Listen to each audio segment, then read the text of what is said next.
Hello, you're watching Theater Tips and Tricks for Ministry.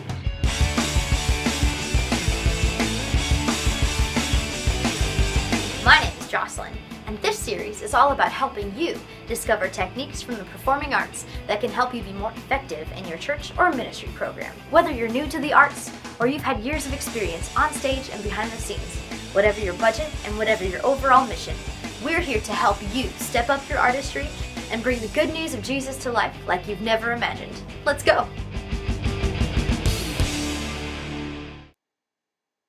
Thinking like an actor begins with 3 things.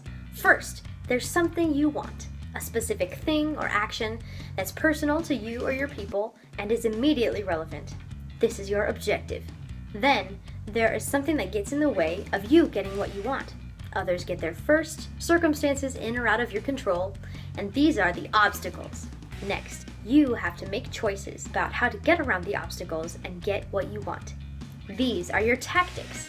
Now, my friends over here are going to act out a few example scenarios of things that we might be familiar with, but are not super effective as preaching tactics. Let's watch.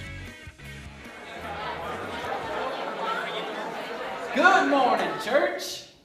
Today I'm going to read to you from God's perfect, infallible book of life. Y'all made the right choice of being here with me this morning. Unlike those heathen who sleep all morning and watch that devil television, and you know that technology is from the devil because he made us blow a fuse the other day right in the middle of the word. Hold it, right there. Now, this is Exhibit A, not the best actor's approach to starting off your message, for several reasons. 1, he's being very arrogant and assuming that his audience already agrees with him. For 2, he's being presumptuous in making claims that don't really focus on a topic except ranting about technology. Now, let's look at Exhibit B. Well, it's 10:07, so I suppose we can go ahead and get started. I don't want to take too much of your time because I know how your kids all have sports stuff and things, and you want to get home to watch your favorite TV show, and maybe you have a roast in the cooker. I know how much you all like roasts. I'm going to read to you today from the book of Luke, and I'm going to do my best, even though I know none of you really give to this church anyway. So anyway, I'm going to read this with the best of my ability, but probably someone else could do it better. Here we go. Freeze! Exhibit B takes the opposite extreme. For 1, he's not working toward a specific objective with any sort of urgency. For 2, he's being apologetic and second-guessing his job up front, walking on eggshells to get anyone to do anything.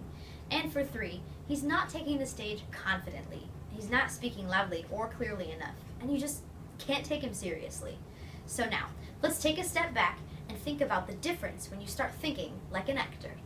When I'm preparing my message, I make an overall decision about the purpose or objective for the day, to help my people relate to and understand a parable that Jesus tells, and to motivate them to further action.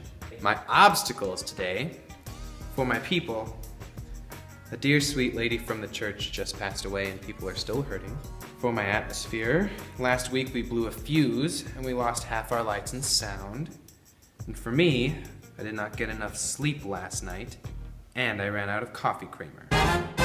Alright, now let's see what tactics our pastor chooses now that he's recognized his objectives and obstacles. Good morning! Good morning. I am so grateful for all of you for being here today. We're missing some of our tech reinforcement, so I hope you can all hear me okay. I have a story to share with you. Now, for some of you, you might have heard this before, but for others, you might be brand new. Either way, I pray that God opens your hearts to experience Him in a new way today. So as we set up our story, please turn with me to Luke chapter 15. Could you tell a difference? This approach fits just right between the 2 extremes we showed you earlier.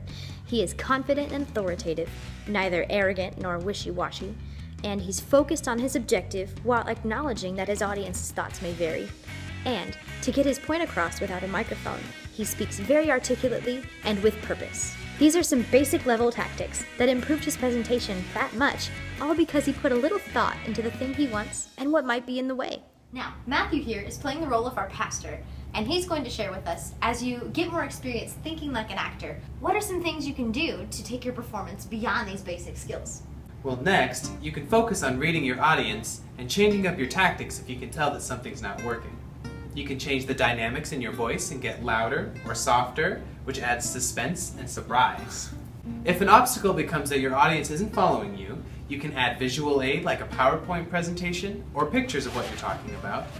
Or you can explain things in a different way to help them relate and understand. But we'll talk more about that in tip number 2. Yeah. Actors are expected to be many things: compelling, entertaining, believable, and skillful, and relevant to the grander scheme that they're a part of. Consciously making choices based on what your character wants is the first step in thinking like an actor.